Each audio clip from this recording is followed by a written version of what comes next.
दरिया गेली जगत को, क्या कीजे सुलझाय सुलझाए सुलझे नहीं, सुलझ सुलझ उलझाय।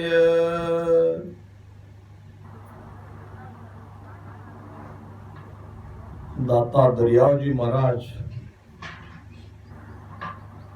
संपूर्ण मनुष्य जगत को ये समझा रहे हैं कि ये जीव बंधन से मुक्त कैसे हो, ये जीव माया का साथ कैसे छोड़े।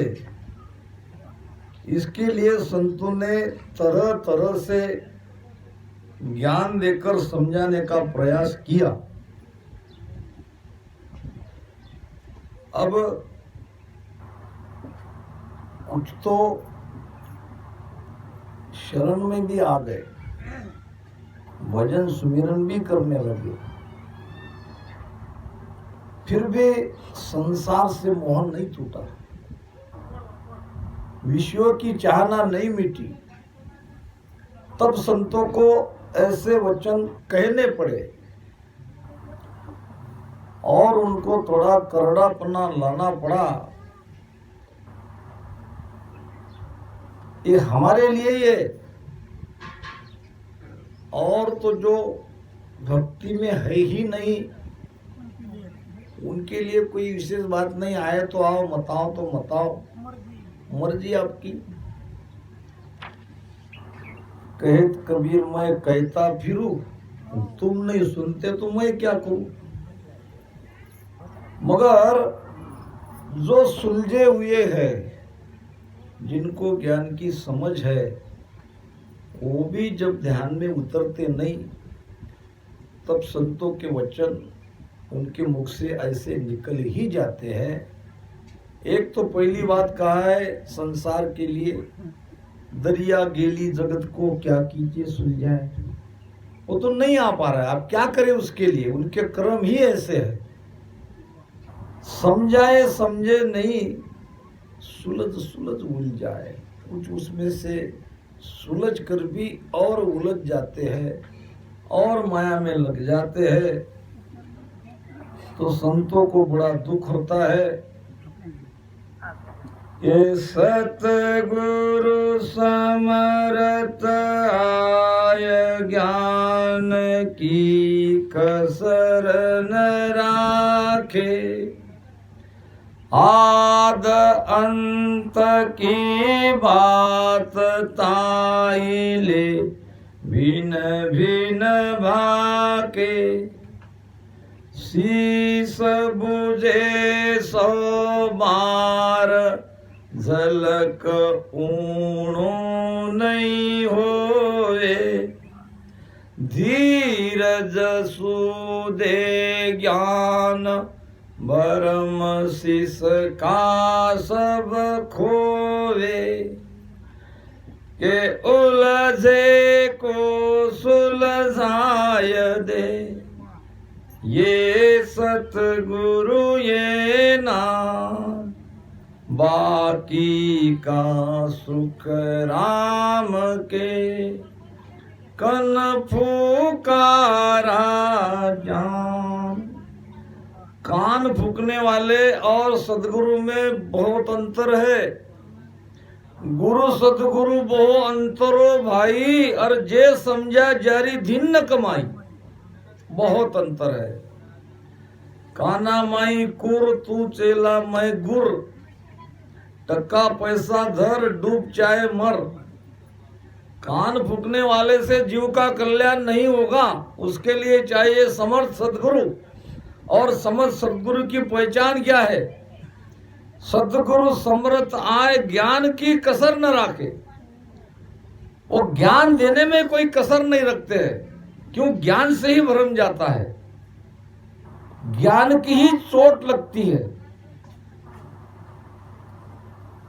महाराज कहते हैं लाख बात की एक बात है, लाख बात की एक बात है, प्रगट के वो बजाई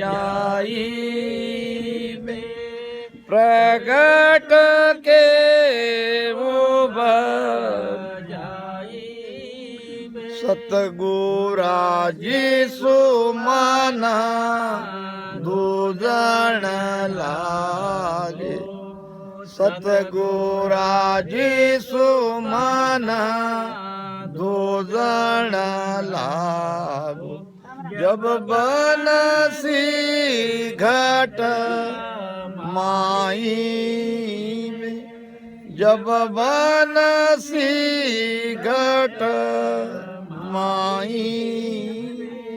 लाख बात की एक बात है, यानी इसका मतलब क्या हुआ?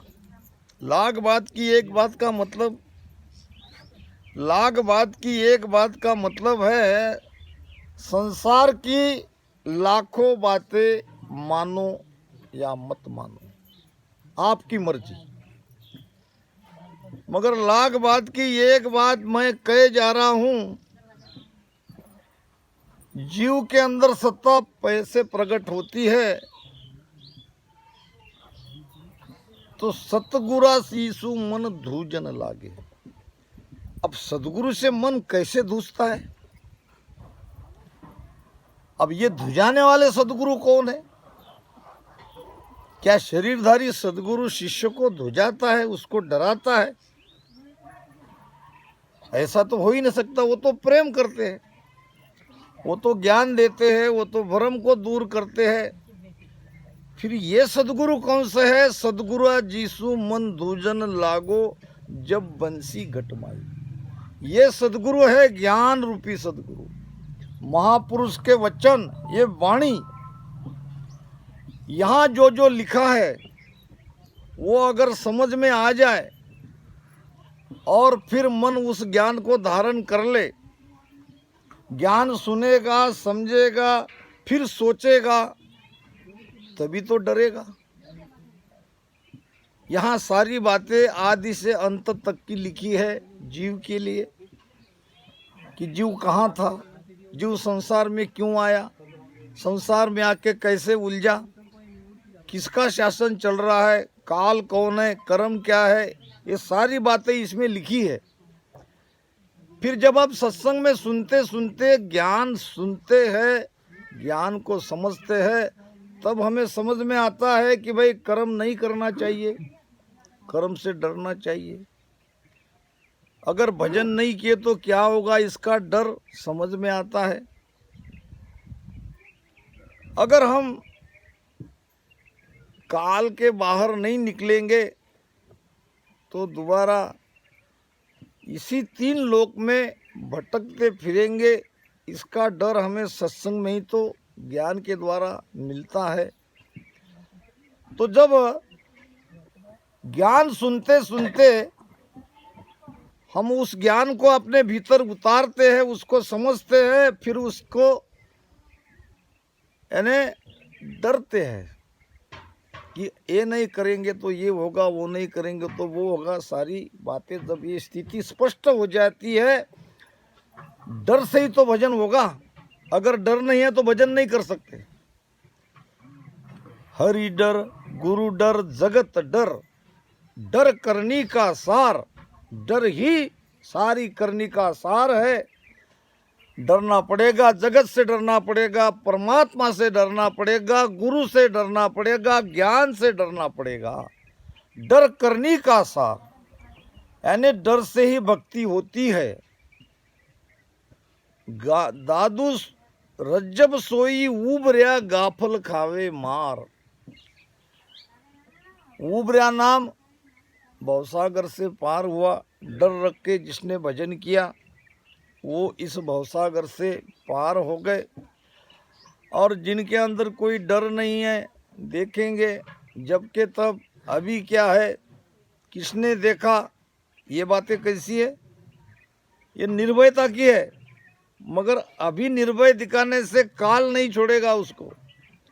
जब उसका गला पकड़ लेगा, कल हमारे बापू ने बताया, जब तन आन पड़ेला घेरा, जब तन आन पड़ेला घेरा, नव दरवाजा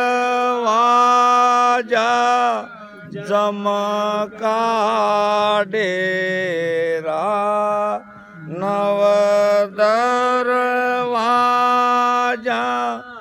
जमका डेरा, रज भर गेल मिले नहीं सेरा, रज भर गेल मिले नहीं सेरा। आज नहीं है, आज तो हम नहीं समझ रहे। जब तन आन पड़ेला घेरा, घेरा डालते हैं कौन? यमदूत। जब जमआन नगर को घेरे, बंद करे बहु भाती रे। बहु भाती यानी मजबूती से। क्या करते हैं? सबसे पहले यमदूत 9 द्वार पे आके खड़े हो जाते हैं। जाएंगे तो 9 ही द्वार से। जब जमआन नगर को घेरे, बंद करे बहु भाती रे। जैसे गुनहगार को पकड़ने के लिए पुलिस वाले आते हैं तो घेरा कैसा डालते हैं? जहाँ जहाँ रास्ता है वहाँ सारे रास्ते रोक देते हैं, उसको बंद कर देते हैं। और जहाँ छिपा है उसको ललकारते हैं, ए बाहर निकल, नहीं तो पकड़े जाओगे, मारे जाओगे। वैसे भी तुम अब बचने वाले नहीं हैं। फिर वो अपना हथियार डाल के ऐसे ऊपर हाथ करके बाहर आ जाता है। मान गया तो ठीक है, नहीं तो फिर उसको तो जोर जबरदस्ती पकड़ के ले ही जाते हैं। तो जब जमआन नगर को घेरे, यही स्थिति इस जीव की होती है जब मृत्यु का समय समीप आता है। बंद करे बहु भाती रे, 9 दरवाजा आनर रुंदे, 9 द्वार पे झांक रहे सब साथी। ऐसी स्थिति होती है। फिर ये जीव जाता है, कहां से बाहर निकले? वो चाहता है कि यमदूत के हाथ में, उसकी पकड़ में ना आए। शरीर के अंदर वो भागा भागा फिरता है। जहां भी उसको द्वार दिखता है वहां यमदूत खड़े ही दिखाई देते हैं। क्यों? कि और तो कोई रास्ता है ही नहीं, जाएगा तो 9वें द्वार से। क्योंकि उसने 10वां द्वार खोला नहीं।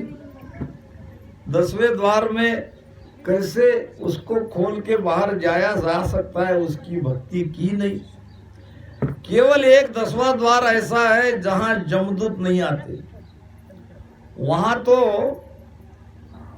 महाराज के क्या कहते उसको, पार्षद आते हैं कि अमर लोक का अमर प्रेसता, सोहंस लेवन आवे, मृत्यु लोक का संत प्रेसता, दे पर मोद पठावे। यमदूत नहीं आते 10वां द्वार खोलने वाले को, उसको तो अमर लोक से अमर प्रेस्ता आते हैं, अमर विमान लेके आते हैं और कहते हैं कि भाई चलो। तो काल से बचना है तो एक ही उपाय है, और वो है 10वें द्वार की भक्ति करो, 10वें द्वार को खोलो। कैसे 10वें द्वार में जाया जाता है, 10वें द्वार में कौन ले जाता है, सदगुरु क्यों करना पड़ता है, ये सब हमको समझना पड़ेगा और सत्संग उसी के लिए कि सतगुरु समरथ आय ज्ञान की कसर न राखे। समर्थ सदगुरु ज्ञान देने में कोई कसर नहीं रखते हैं, सारा भ्रम खोल देते हैं। आद अंत की बात ताहिले भिन्न भिन्न भाके। जीव की आद और अंत की बात, जीव जब शरीर में नहीं आया था तब कहाँ था, अब शरीर मिलने के बाद, शरीर छूटने के बाद दोनों बातें बताता है। शरीर मिलने के बाद क्या करने चाहिए, क्यों हम आए हैं, और जब वो भजन भक्ति सुमिरन नहीं करेंगे तो शरीर छूटने के बाद कहाँ जाएंगे। ये जीव की आदि और अंत तक की सारी बातें, सारा ज्ञान ताहिले भिन्न भिन्न भाके, भिन्न भिन्न तरह से वो समझाते हैं। शीस बुझे 100 बार झलक ऊनो नहीं होवे। शिष्य एक ही बात को अगर 100 बार भी पूछता है, झलक नाम इतना सा ही, ऊनो नाम गरम। शिष्य कितने भी प्रश्न ज्ञान के, और कोई फालतू बातें नहीं है, ज्ञान के बारे में, अपने भले के बारे में शिष्य समर्थ सदगुरु को 100 बार भी कोई बात पूछता है तो उसका गुस्सा नहीं करते हैं। शीश बुझे 100 बार झलक ऊनो नहीं होवे। धीरज सुदे ज्ञान, बड़े धैर्य से शिष्य जैसा समझ सकता है उस भाषा से, धीरज से दे ज्ञान भरम शिष्य का सब खोवे। उलझे को सुलझाए दे ये सदगुरु ये नान। अब जो उलझे हुए है, जो माया में उलझे है, उसको माया से बाहर निकालते हैं, निकालने का ज्ञान देते हैं और वही कोशिश में लगे रहते हैं। यही सदगुरु की पहचान है। और इसके अलावा बाकी सब, बाकी का सुख राम के कन फूकारा जान। बाकी सब कान फूकने वाले हैं, वो सदगुरु नहीं हो सकते। आजकल जमाना बहुत आगे चला गया, हाईटेक हो गया, बहुत आगे चला गया। तो एक व्यक्ति को लगा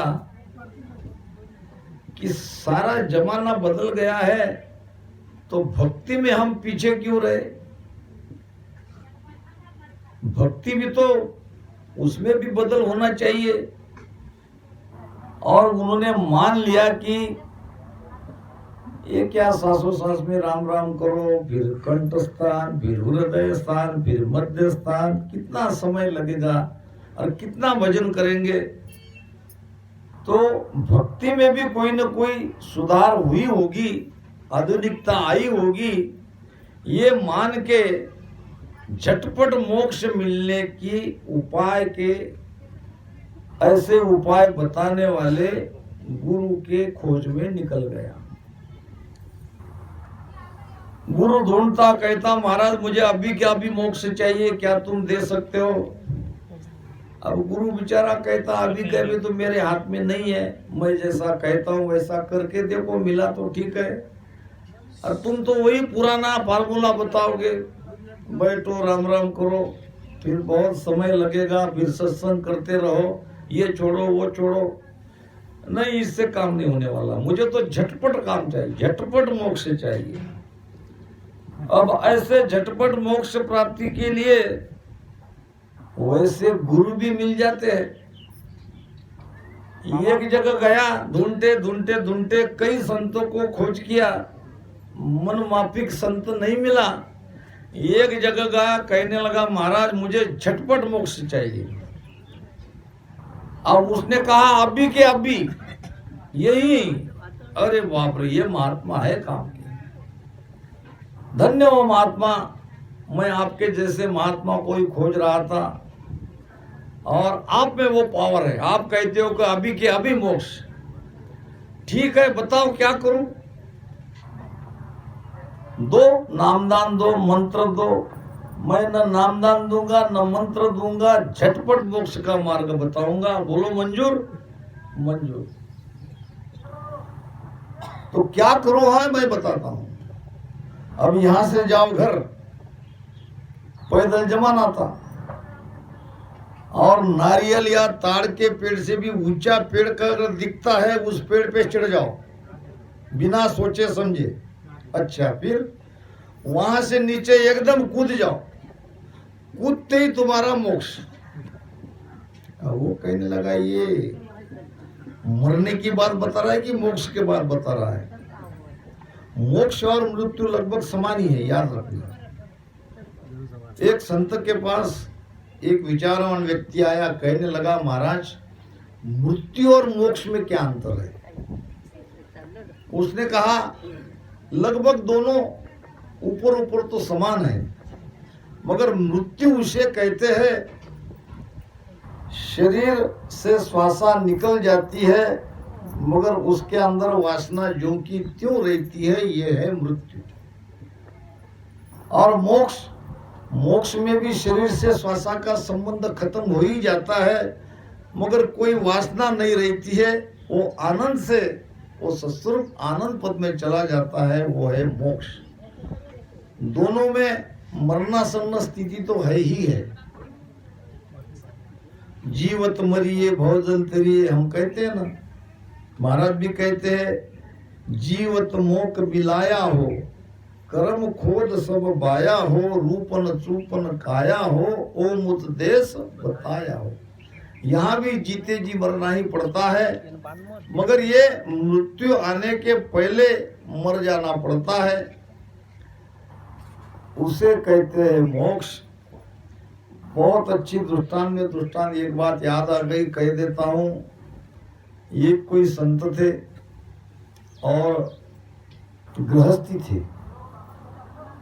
बहुत दूर के पुराने उसके शिष्य बहुत सालों बाद अपने गुरु को मिलने के लिए आए।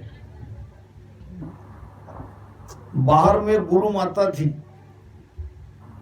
बैठी थी, और गुरु महाराज भीतर अंदर में जो घर में उसने अपना ध्यान का कमरा बनाया था उसमें बैठे थे।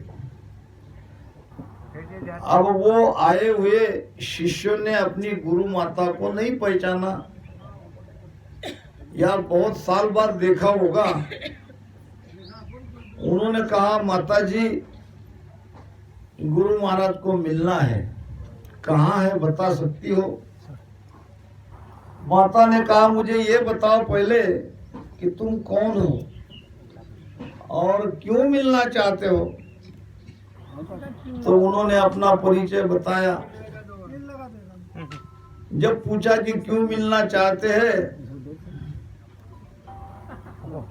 तो उन्होंने कहा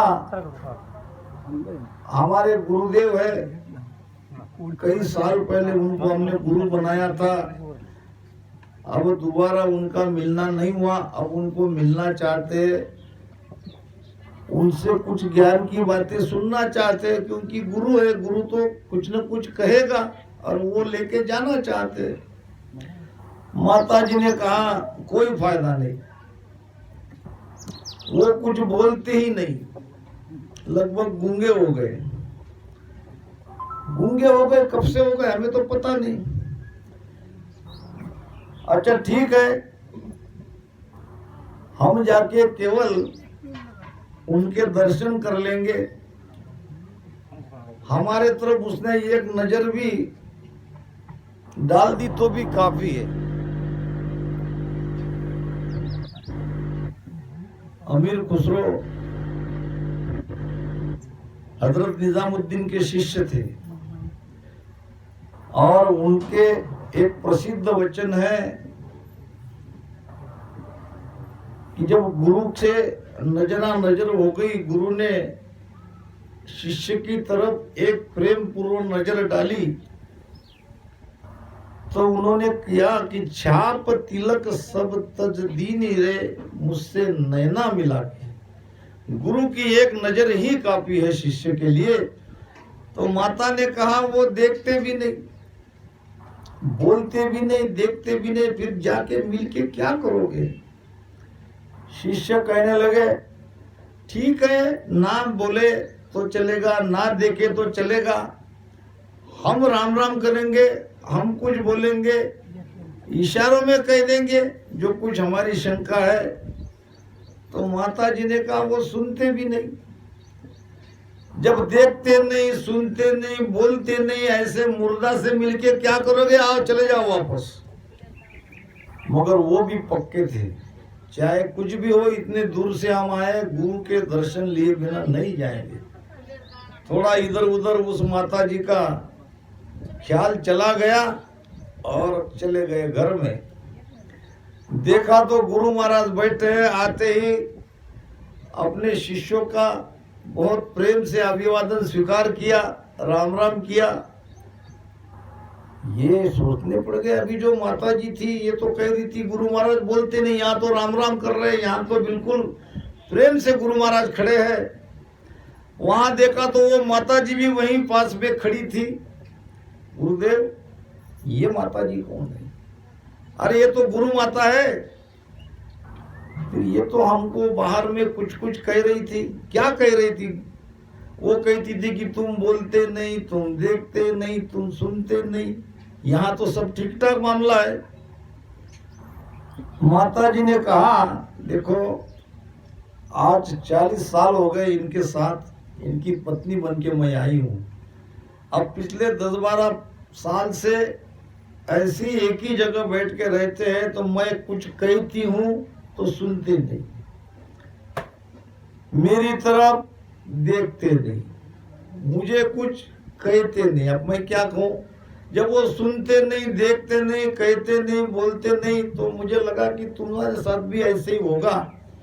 तो कहने का मतलब जीते जी हमको मरना पड़ेगा, तभी वो परम आनंद की प्राप्ति होगी।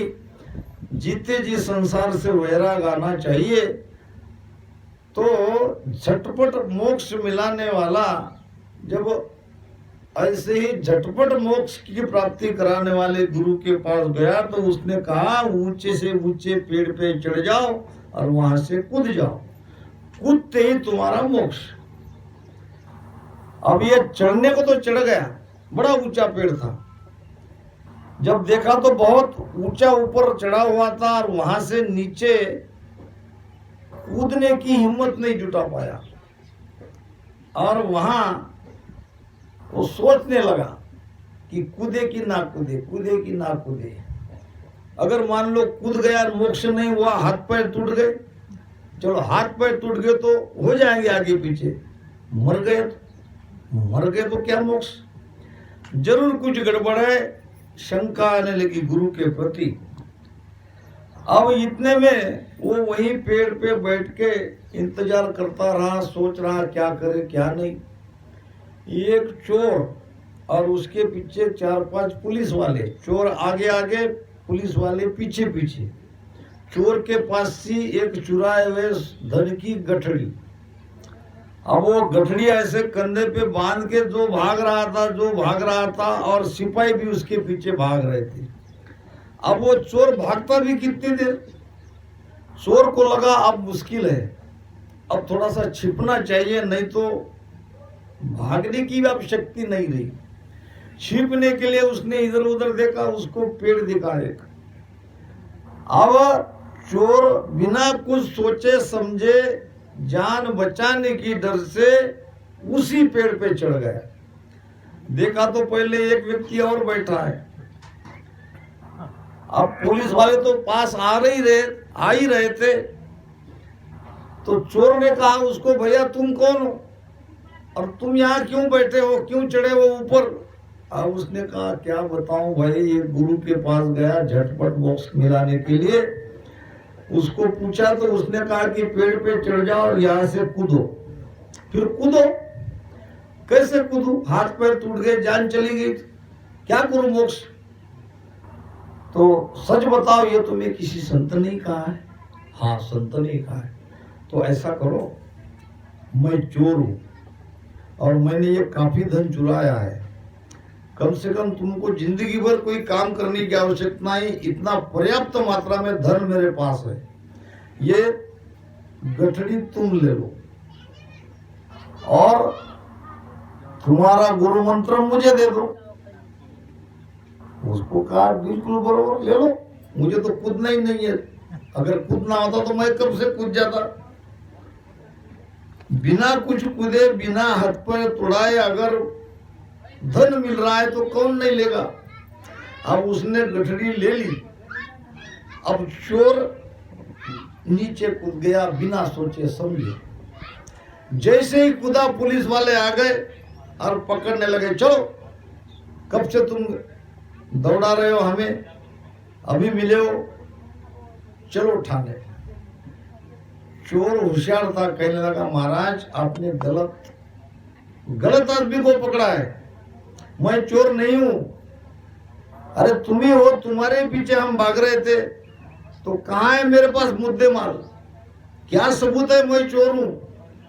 तो दूसरा पुलिस वाला कहने लगा बात तो सही है इसकी, जो भाग रहा था उसके पास एक गठड़ी थी, इसके पास तो नहीं दिख रही है। तो फिर पुलिस वाले ने कहा भैया गलती हो गई, जिसको हम पकड़ना चाहते थे वो तुम नहीं हो, तुम तो जा सकते हो मगर चोर को तो यही होना चाहिए आसपास, वो कहां गया? तो चोर ने कहा जिसको तुम ढूंढ रहे हो ऊपर बैठा है। पुलिस वाले ने देखा, अरे इसको छोड़ो, इसको छोड़ो, ये बैठा है ऊपर। अब उसको नीचे उतारा और पकड़ के ले गई।